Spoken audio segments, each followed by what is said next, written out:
اور یہ بھی تجویز ہے کہ تنخواہ دار طبقے میں میکسیمم ٹیکس سلیب میں اضافہ نہ کیا جائے۔ موبائل فونز کو 18% سٹینڈرڈ ریٹ پر ٹیکس کرنے کی تجویز۔ رینیوبل انرجی یعنی ونڈ، سولر اور ہائیڈل پاور جنریشن کی طرف منتقل کرنا ہماری اولین ترجیح ہے۔ پینشن کے اخراجات میں تیزی سے اضافہ ہو رہا ہے، لہٰذا ان اخراجات میں اضافے کی شرح کو کم کرنے کی ضرورت ہے، اور یہ بھی تجویز ہے کہ تنخواہ دار طبقے میں میکسیمم ٹیکس سلیب میں اضافہ نہ کیا جائے۔ جبکہ ٹیکس سلیبز میں کچھ رد و بدل تجویز کیا جا رہا ہے، تاہم نان سیلریڈ افراد کے زیادہ سے زیادہ ٹیکس کی شرح 45% رکھنے کی تجویز ہے۔ نمبر 2، برآمدات کے لیے نارمل ٹیکس کا نظام۔ اس وقت ایکسپورٹرز کی آمدن پر مجموعی وصولیوں کے لیے 1% کی شرح سے فائنل ٹیکس عائد کیا جاتا ہے۔ ایکسپورٹس ہماری معیشت کے لیے ریڑھ کی ہڈی کی حیثیت رکھتے ہیں۔ ہم ایکسپورٹرز کو ہر ممکن سہولت فراہم کریں گے اور ان کے مسائل بشمول سیلز ٹیکس ریفنڈز میں ڈیلیز، توانائی کے شعبے کے مسائل وغیرہ کا تدارک کریں گے۔ موبائل فونز کو 18% سٹینڈرڈ ریٹ پر ٹیکس کرنے کی تجویز۔ کنسیشنری ریٹس مارکیٹ میں چند مخصوص اشیاء کو فائدہ پہنچاتے ہوئے ڈسٹورشنز پیدا کرتے ہیں، جبکہ سٹینڈرڈ ریٹ اس بات کو یقینی بناتا ہے کہ سب کو یکساں مواقع میسر ہوں اور مارکیٹ فورسز مؤثر طریقے سے کام کر سکیں۔ مندرجہ بالا وجوہات کی بنا پر تجویز ہے کہ موبائل فونز کی مختلف کیٹیگریز پر سیلز ٹیکس کا سٹینڈرڈ ریٹ لاگو کیا جائے۔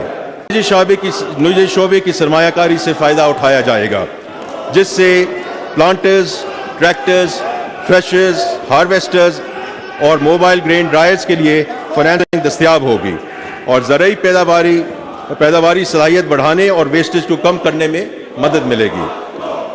جناب اسپیکر، توانائی کا شعبہ گردشی قرضوں کے چیلنج سے دوچار ہے۔ یہ قرض اب ناقابل برداشت ہو چکا ہے۔ پاور سیکٹر کی پیچیدگیوں کا حل بلا شبہ مشکل ہے، کیونکہ بجلی پیدا کرنے سے لے کر ٹرانسمیشن اینڈ ڈسٹریبیوشن تک ہر سطح کی اپنی ڈائنامکس ہے اور ہر سطح پر مشکلات پائی جاتی ہیں۔ میں یہ بتانا چاہتا ہوں کہ حکومت اس شعبے میں کورس کریکشن اور ان مشکلات کو حل کرنے کے لیے کبھی اتنی پرعزم نہیں تھی۔ موجودہ مالی سال کے دوران بجلی کی تقسیم کو بہتر بنانے کے لیے کئی اقدامات کیے گئے اور ان اقدامات کے نتیجے میں ہمیں امید ہے کہ سال کے اختتام تک سرکولر ڈیٹ سٹاک میں کوئی اضافہ نہیں ہوگا۔ بجلی چوری کے خلاف مہم سے ہمیں 50 ارب روپے کی بچت ہوگی۔ اگلے سال کے لیے چند اصلاحات درج ذیل ہیں۔ نقصانات کو کم کرنے کے لیے ٹرانسمیشن اور ڈسٹریبیوشن کارکردگی کو بہتر بنانا، پبلک سیکٹر کمپنیز کی اور گورننس کو اور مینجمنٹ کو بہتر بنانے کے لیے بورڈ آف مینجمنٹ میں پرائیویٹ سیکٹر پروفیشنلز شامل کیے جا رہے ہیں۔ نو ڈسکوز اور جینکوز کی تنظیمداری کو تیز کرنے کا منصوبہ ہے۔ بجلی چوری کے خلاف مہم کو زیادہ منظم اور انسٹیٹیوشنلائز کیا جائے گا۔ بجلی کی پیداوار کو مہنگے امپورٹڈ فیول کی بجائے رینیوبل انرجی یعنی ونڈ، سولر اور ہائیڈل پاور جنریشن کی طرف منتقل کرنا ہماری اولین ترجیح ہے۔ توانائی کے شعبے کے لیے ترقیاتی بجٹ میں 253 ارب روپے کی خطیب رقم بجٹ کی گئی ہے۔ اس شعبے کے اہم منصوبوں میں installation of asset performance management system اور ڈسٹریبیوشن ٹرانسفارمرز کے لیے 65 ارب روپے کی رقم تجویز کی گئی ہے۔ اس طرح الیکٹریسٹی ڈسٹریبیوشن ایفیشنسی کے منصوبے کے لیے 5 ارب روپے کی رقم مختص کی گئی ہے۔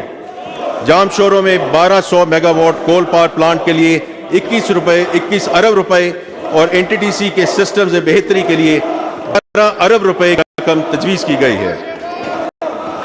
جناب اسپیکر، پانی کا شعبہ فوڈ سیکیورٹی، سستی بجلی کی پیداوار اور موسمیاتی تبدیلیوں سے نمٹنے کے حوالے سے انتہائی اہمیت کا حامل ہے۔ پینشن کے اخراجات میں تیزی سے اضافہ ہو رہا ہے، لہٰذا ان اخراجات میں اضافے کی شرح کو کم کرنے کی ضرورت ہے۔ حکومت نے اس شعبے کی اصلاح کے لیے 3 پرونگ اسٹریٹجی ترتیب دی ہے، جس میں کافی حد تک مشاورت مکمل ہو چکی ہے۔ پہلی جو part of the strategy is کہ انٹرنیشنل بیسٹ پریکٹسز کے مطابق موجودہ پینشن اسکیم میں اصلاحات لائی جائیں گی۔ ان کے نتیجے میں اگلے 3 دہائیوں کی پینشن لائبلٹی میں خاطر خواہ کمی ہوگی۔ نئے ملازمین کے لیے کنٹریبیوٹری پینشن اسکیم متعارف کرانا، جس میں حکومت کی کنٹریبیوشن ہر ماہ ادا کی جائے گی۔ اس سے مستقبل کے ملازمین کی پینشن ان کی ملازمت کے آغاز سے ہی